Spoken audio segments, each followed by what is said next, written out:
blaming the victim. In a murder trial, Neil Entwistle is accused of killing his baby daughter and his wife, but his lawyers say cops should not rule out murder-suicide. So how did the murder weapon end up in another house in another town?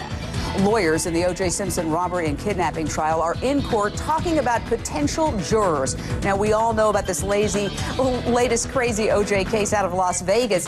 Is it possible for him to get a fair trial considering his past?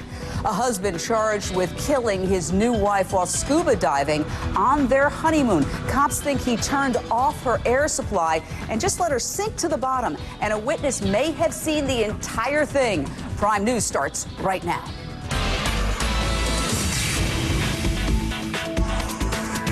Welcome once again. I'm Jay Velez Mitchell in for Mike Galanos. This is Prime News. A shocking turn in the Neil Entwistle trial. The man accused of killing his wife and infant daughter. Could his defense team really be floating the murder-suicide theory? Are they actually suggesting Neil's wife, Rachel, fired a bullet through her own baby daughter into her own chest and then shot herself again in the head? Yep, that is what the defense is apparently suggesting. And I suppose the gun just flew itself back to the in-laws' house where it was eventually found.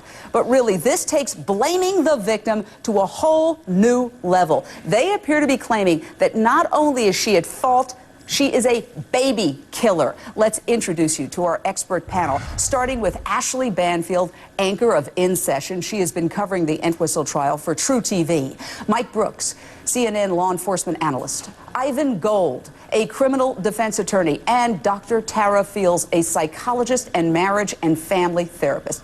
Ashley, let's start with you. Tell us about this controversial new defense theory and the reaction in court when they revealed it. Well, we've certainly been waiting for something from the defense because only through cross-examination so far have we been able to figure out what they were going to say about this bizarre case. What was Neil Entwistle's defense, and why did he get a one-way ticket and leave the country upon discovering his family massacred? Well, it did come out. In cross-examination, one of the defense attorneys suggested through questioning of the medical examiner that perhaps because Rachel Entwistle had some GSR, gunshot residue, on both sides of her hands, that it's entirely possible, perhaps, that she committed suicide. But of course, before that, she would have had to shoot the baby. The bullet would have had to go through the baby into her own chest. And then she would have had to reach Jane about 18 inches away from her own head with a very long-barreled gun, I might add, and then shoot herself through the skull. And then, of course, as you pointed out, somehow get rid of the murder weapon once she's dead. And I suspect Mike Brooks is as outraged as I am about this blame the victim strategy, and it all boils down to gunshot residue on the victim's hands, but there are other explanations for that, aren't there? Absolutely. I mean, you can have gunshot residue if she was trying to defend away. You could have just been, and also just being in the area of the gun, Jane, you can get gunshot residue both on the front and back of your hands. You know, and I'm not buying this. It was a .22 caliber handgun that belonged to Rachel Entwistle's stepfather, who lived in Carver, 50 miles away. So they think that he went ahead, killed his 9-month-old baby and her, then drove 50 miles back to return it. They believe he stole it initially and then took it back to return it. Now, did it just beam himself up there? I don't think so, Jane. I'm not buying this whole theory. In fact, Ivan Gold, criminal defense attorney, I believe they have taken a page from the Phil Spector playbook. And we all know Phil Spector was the music mogul who was accused of murder when a woman ended up dead in his mansion in L.A. and with a gunshot wound. And he said she committed suicide. And guess what? He got a mistrial. We know what's going on here. This is the reasonable doubt game. And on cross-examination, he is entitled to a vigorous defense. If they can just convince one juror that there's reasonable doubt, that there is a possibility, which the coroner did say there's a possibility she could have committed suicide, you may have a hung jury, and that is a huge victory for the defense. Just get one juror to bite on this theory, and you've got a hung jury. That's what's going on here. So what are you saying, Ivan, that reasonable doubt in this country has come down to create any cockamamie theory, crazy theory out there, and just push it and push it and push it, and one idiot on the jury is going to buy it? Just a moment. The prosecution has the burden of proof beyond a reasonable doubt. They must prove each and every element of their case. Now, if one juror finds an alternate theory and the possibility that that exists, That could hang the jury. That is our system. You must get all jurors to agree beyond a reasonable doubt. The jurors that in Massachusetts are a lot smarter than the jurors in California, because there's no way I'm buying this story. Almost 27 years investigator, I've never seen, Jane, seen any kind of suicide where they shot themselves through another body. Never. And I'm going to say one other thing. Yeah, go ahead. Can I say one thing quickly? The defense, I am sure, I'm not positive of this, will put their own expert on the stand. Trust me, they will have their own expert witness to talk about the plausibility of this. This could have happened. It may seem outrageous. Who's getting paid a lot of money, and let me Ivan? tell you something else that I expect. They're going to start painting the picture of Rachel as somehow depressed and suicidal. They have to, because they're saying that she committed suicide. Ashley, jump in. I got to be honest here, and this is how sad this has become in our system. I tend to get pretty outraged at what reasonable means to different people. But if you take all of the other surrounding facts in this case against this man accused of killing this woman and this child, you become a whole lot more reasonable about this brand new theory of a murder-suicide involving only her and her baby. And I'll tell you, today alone, when they suggested that he told an investigator he simply came upon his dead wife and child, never even checked for a vital sign,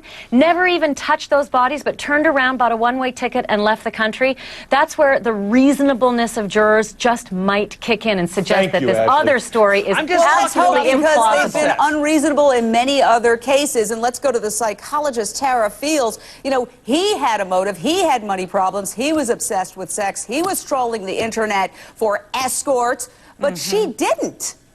Yeah, absolutely. And you know, this really is so typical of narcissism taken to the extreme, which is really, nobody's going to think I did it. I'm going to get away with it. And always say, poor me. You know, maybe if she was more sexual, you know, she let herself go after the baby. Because as you said, he was on the internet, these really smarmy sexual websites, soliciting other women. And, you know, what's so heartbreaking about this is when you really, as painful as it is to imagine this, I imagine a woman who is just protecting her child. I mean, this takes mental illness. And let me put it's unbelievable. This is a guy, we have to wrap it up, but this is a guy who did not go to his dead wife's funeral. Oh, yeah. Okay? All right, I think that says it all. Can I say one thing very quickly? Let's let him I think he will testify. Let's hold judgment until and after he testifies. All right, I don't think he will testify. I think he will should, at all. And if he, I think what's he going to say? I mean, prosecutor. All right. Okay, we got to wrap it right hear there. from him. Guys, he needs to testify in this case. All right, we'll see. Okay, we'll see if he testifies. Thank you all. An amazing panel. A new bride goes scuba diving with her husband and drowns 11 days after the wedding. Her husband was a qualified rescue diver. So couldn't he stop his wife from drowning? Cops were very suspicious, and now he faces murder charges. Get in on this conversation. Our expert panel will take your questions. Call 1-877-TEL-HLN. The woman labeled the Black Widow. Her 5 husbands, all dead. Police have charged her in connection with one husband's death and are investigating the other 4. The big question is, if this isn't an extreme coincidence, and we're talking extreme, why would she do it? Cops now say they may have the answer. We've got their amazing theory straight ahead. Could a so-called Black Widow have killed 5 husbands to fund a spending addiction? 76-year-old Betty Newmar has only been charged in one of their deaths, but police are investigating whether she took out all 5 hubbies to finance her out-of-control lifestyle. Get this. Before husband number 5 died, the couple filed for bankruptcy, listing debts of more than $200,000 on 43 credit cards. That's a whole lot of plastic. Let's bring back our expert panel, including now Mitch Weiss, a reporter who covered the story for the Associated Press. Mitch, congratulations. You've done some good work on this credit card shocker. What do we know about her wild spending? Well, this was a woman who always lived above her means. With her last husband, John Newmar, she got into the marriage, and he was worth, I'd say, probably about $200,000 between his house and investments over the years. This guy always lived frugally and always saved. They get married in 1989. 10 years later, they file bankruptcy, and she runs up over $200,000 in debt. And not only that, but she also spends every penny he has. I'll give you an example. His son gave him a Chevy Impala, a 1965 classic car. Within a year, she sold that car. So the question becomes, where did all that money go? Where did his stock options go? Where did his inheritance go? I estimate over $400,000 is gone. That's amazing. We want to remind our viewers that this woman deserves a presumption of innocence. She has only been charged with one death at this point, alleged solicitation of murder in the death of hubby number 5, and her attorney points out she deserves the presumption of innocence. But, you know, Mike Brooks, what really shocked me is the talk of a possible overseas account. Could we be talking about a huge stash of cash in Switzerland or somewhere? Well, there's a good possibility, or somewhere in the islands. There's that much money missing.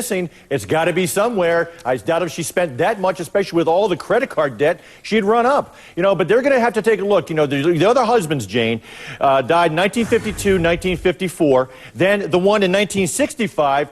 It was ruled a suicide at the time, Jane. And guess who was the only other person in that room when her husband committed suicide? Shit. You guessed it. Yeah. Her. And it was a self-inflicted gunshot wound. So, you know, I don't see it out of the realm of possibility, Jane, that as part of this investigation, they could possibly exhume that body and take a closer look at the autopsy report to see if everything matches up with the remains that could still be there. You were talking about exhumation. Ivan Gold, a criminal defense attorney. This is going to be tough to prosecute, isn't it?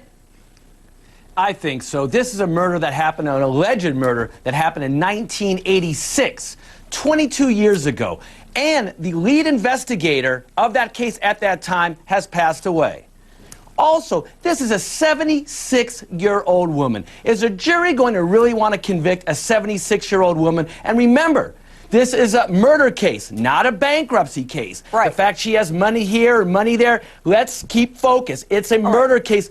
I say she does not get convicted in this case whatsoever. And the fact that her other husbands I want to bring in the mysterious psychotherapist, deaths. Dr. Fields, because we're talking about money and men. Her attitude as you see it toward money and men. Yeah, well, there are a couple of things, Jane, and I want to go back to something very telling you said earlier. I know you know a lot about addiction, and people minimize spending addiction or gambling, and it can be as life-threatening. It could turn people into criminals and sociopaths, just as if it was alcohol. And you know, Jane, because I've heard you many, many times, you do something to medicate yourself, to feed that addiction, and then the shame and the pain get bigger, so the stakes get higher. That's number one. Number two, psychologically, and I'm just talking in theory now, there are a lot of women who have a tremendous amount of rage Gotta wrap it up towards men. right there. Great analysis. Next, a new bride goes scuba diving on her honeymoon and ends up dead. We'll tell you about it.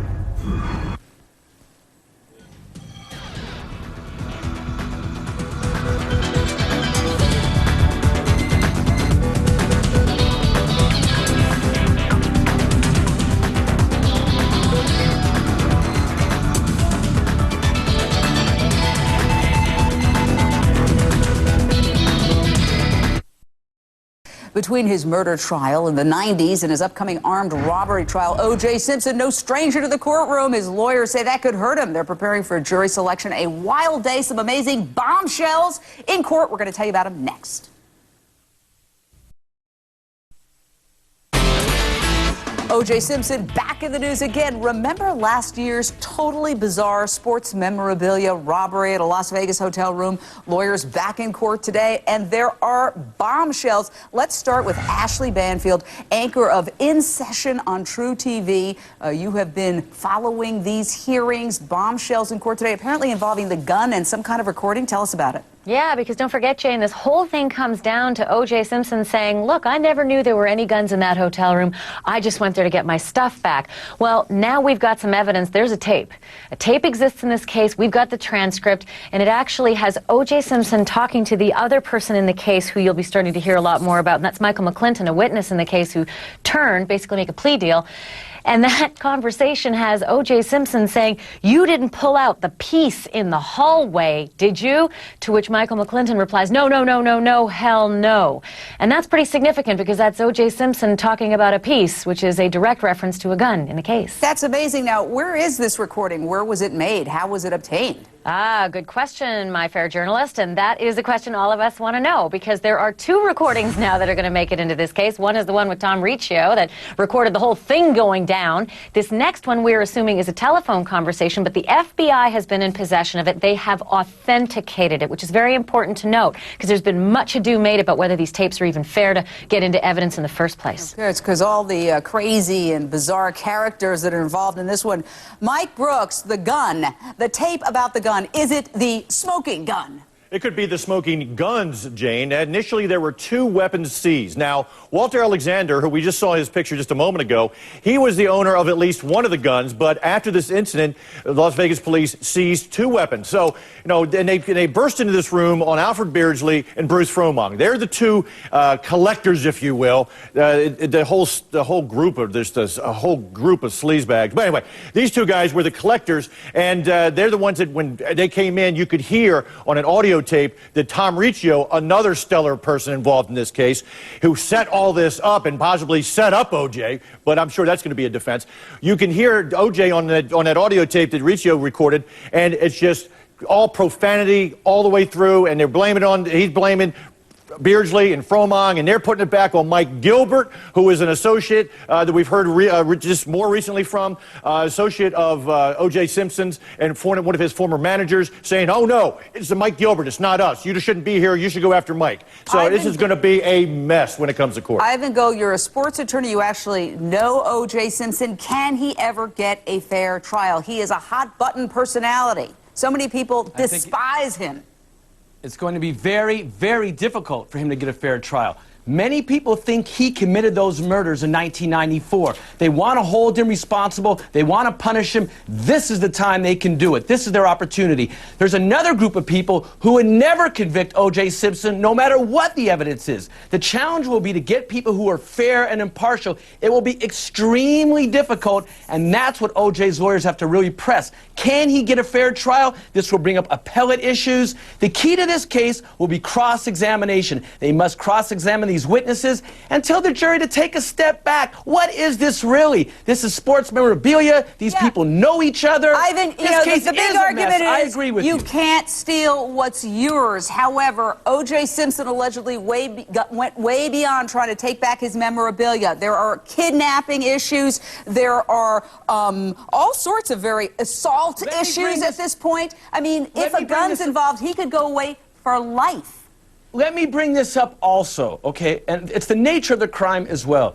You have to remember, a lot of these alleged victims have sold their stories, have written books, are making money off of this. This is just a big money ploy. Riccio got O.J. Simpson to go up there, made this audio tape so he could sell it. He sold it for $165,000. And I'm sure O.J. was going to make some money on it, too. I guarantee you that O.J. was going to have something to do on making the money, and the money that the Goldmans have never seen. We don't know that, but I want to bring the psychotherapist Tara Fields into this. Tara, you know, there's a lot of people, as you just heard, who think he got away with double murder, and yet he puts himself in a position where he could go to prison for the rest of his life. Does he, on a subconscious level, want to be punished? You know, that could be, but I think really in a simpler way, this is narcissism. Once again, I'm special, the rules don't apply, I can get away with anything. I'm O.J. Simpson. And there's also, you know, the concept of splitting off, which is what I think happened in the trial with Nicole, which is you just start believing your own lies. You really do. You make up your own reality, and that's the way it's going to be. And so far, it's actually worked for him. Ivan, he is terminally unique, as they say. He was told, do not have contact with anybody else in this case. What did he do? He allegedly reached out to one of his co-defendants. And O.J. Jane, you're right. He has trouble following the rules. You need it. I've got some breaking news on the jury issues, because they've been fighting in court all day today about what kind of questions they can ask potential jurors. 2 of those questions were submitted by the defense, and the prosecution didn't like them at all, and they've just been denied. Just now I'm reading from our correspondent in the courtroom. The first question was, do you believe that if a person is present when others commit a crime, that he or she is also guilty of committing the crime? Gone. They cannot ask the jury that. What? This one's even better. Do you believe that defendant Simpson has been a law-abiding citizen for the last 10 years? Gone. They are not allowed to ask This that case one. is going to come down to jury selection. I'm telling you, that's going to be the real challenge in this case. Can you imagine? Does anyone not know about that case in 1994? Yeah, and there's no such thing as change of venue when it comes to O.J. Simpson because the entire world followed his criminal trial. Gotta wrap it there, guys. This case should go away. It's not going to go away. Guess what? All right, moving on. Thank you, panel. Hang in there. We've got another crazy story for you. Honeymoon murder. Police say you're looking at Tina Watson's last moments, the diver on the ocean floor, soon after they say her new husband turned off her air supply, and now he is being charged with murder. But there are two sides to every story, and we want you to get involved in this one. Viewers, call us, 1-877-TEL-HLN. Don't just sit there and listen. Join in this wild conversation. Ask our panel a question or sound off right now.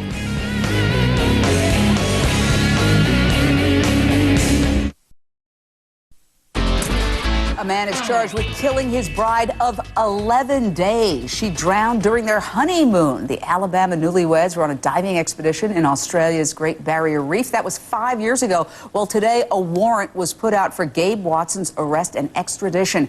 Back with us, Prime News correspondent Linda Stouffer, filling in for Rochelle Carey. Yeah, Jane, let me set it up for you here. First of all, the wife, 26-year-old Tina, novice diver. She hadn't done this kind of thing before, and her autopsy reveals no medical cause of death. In other words, it wasn't a heart condition or something like that. They also looked at her diving equipment. It was fine, not faulty.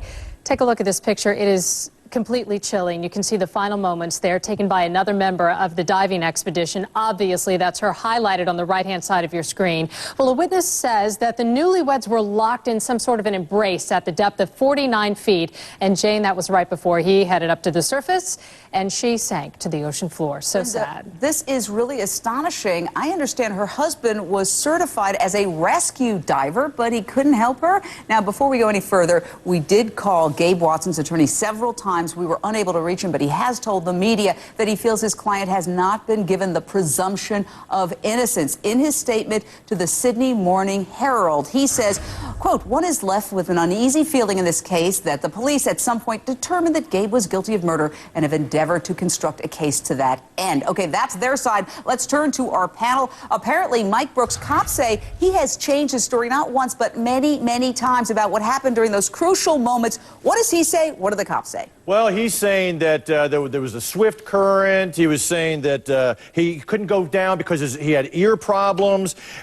She sank too quickly. These are all stories he's making up. But let me just point out, I was a diver for a long, long time, Jane, and I can tell you, they just don't give away certifications for rescue diver. You know, he couldn't rescue his own wife, and they believe that at the time of the embrace, that is possibly when he could have turned off her air. And the police are saying that he turned off her air until she died, and then he turned it back on and let her sink to the bottom. Now, he says, Gabe Watson says that he rocketed to the surface to let somebody know that she was in distress. Well, apparently looking at footage, a Navy diver has told police that they felt that his ascent was what they quote, pedestrian and controlled, that he didn't rocket to the top. So, you know, there's a number of different stories. He's changed his story. I think that they have a fairly good case. All right, Tara Fields, psychotherapist, we got to bring the shrink in on this because this was their honeymoon. We know intimate partner violence is a tremendous problem, but usually takes a while for that hatred to fester up. So we don't really have a motive here. There has been talk of possibly he had wanted an increase in insurance. That's what the father of the victim says. But the attorney for this suspect says, no way, that's hearsay. In fact, he turned down the possibility of an increase in the insurance. So why? Why kill your bride? You know, there are many, many reasons. People idealize marriage. They think things are going to get fixed. Who knows what was going on?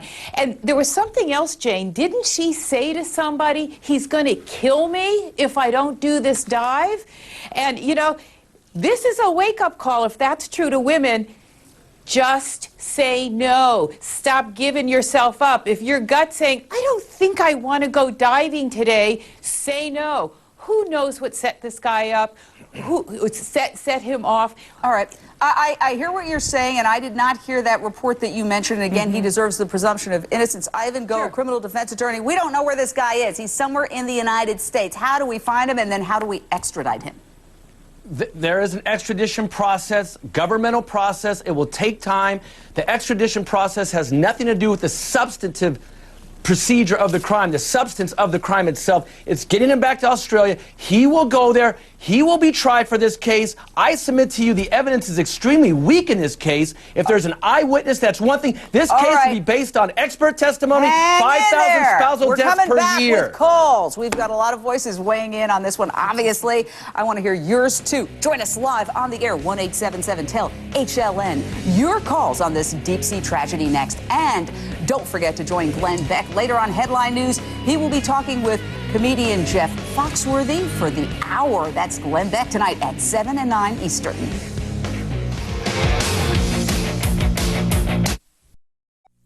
And we're back taking your phone calls on a man charged with killing his bride during a honeymoon scuba dive. They were married only 11 days before she drowned. A coroner says there was no equipment failure, no medical cause of death. Gabe Watson is accused of turning off her air and then flipping it back on before she sank. Let's go straight to the phones. A lot of theories here.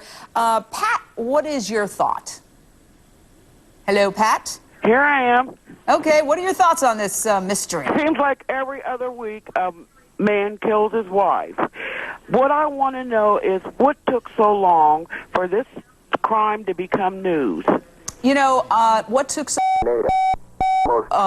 a murder charge, Mike Brooks? Yeah, that's one of the small issues I have with this. And you know, Ivan said also that he didn't think he'd have a good case. A lot of it seems to be circumstantial. But you know, they decided, I guess, after taking a look at this, looking back on this case, that they had enough to go ahead and issue an arrest warrant. So, and for him to stand trial. So, you know, I guess the wheels of the criminal justice system sometimes churn a little slowly, but they've got their guy on this one. All right. By the way, the family of the victim is talking. Let's hear what they had to say in light of the murder charge issued today.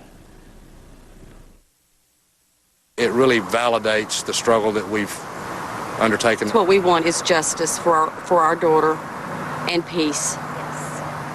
And until this is done, and until he is charged and in jail, she will not have it. All right, more phone calls. Darrell, Ohio, your thoughts, sir?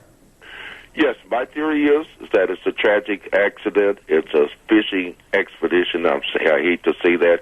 It's going to end up just like the false Duke lacrosse rape case. I think that the family has to be sympathized with. The prosecutors are going that way. There's going to be a trial. No one would get life insurance on a honeymoon because it would be obvious you would be convicted already. But I'm sorry to say that it's just another battle of the sexes. It's a tragic end. Well, and God very bless good the point, family. sir. Yeah, and thank you. Absolutely, God bless the family. Ivan Go, criminal defense attorney, he made reference to one case. I was thinking of the Natalie Holloway case, how hard it is to do an intercontinental criminal case. Yes, it is. Of course, it's gathering evidence. It's extremely difficult. You need a lot of cooperation. The problem with this case, I agree with the caller. This case is very difficult to prove. To prove that he turned the oxygen tank on and off, that is extremely difficult to prove, and that is why I think it took so long to issue an arrest warrant. But Ivan, let me, you know, it's air, not oxygen. But be that as it may, he is a certified rescue diver. That was his. He knew that she was a novice diver. He was right there. He should have been there because you're constantly making sure, are you okay? Are you okay when you're diving? Especially when your dive buddy, your wife, your newlywed wife, you know, is a novice. He should have made sure that this is a murder case. You have to have strong evidence to convict someone. Well, there's a lot of I things want that to he bring could the have done, Ivan, that I he need didn't the do. shrink in on this one. This happened with a whole bunch of other divers around. How bold if he is a murderer. Yeah, no, absolutely. And just to further explain, eyewitnesses. and just to, hey, hold on, boundaries. Let the women talk. Therapists talking.